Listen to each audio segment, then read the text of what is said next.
Thought I'd make this video about how I make my books.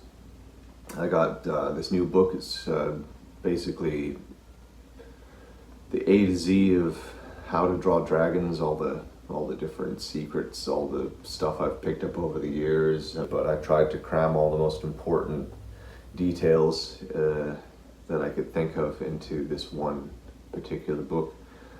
Anyway, this is kind of the process as to how I make them myself.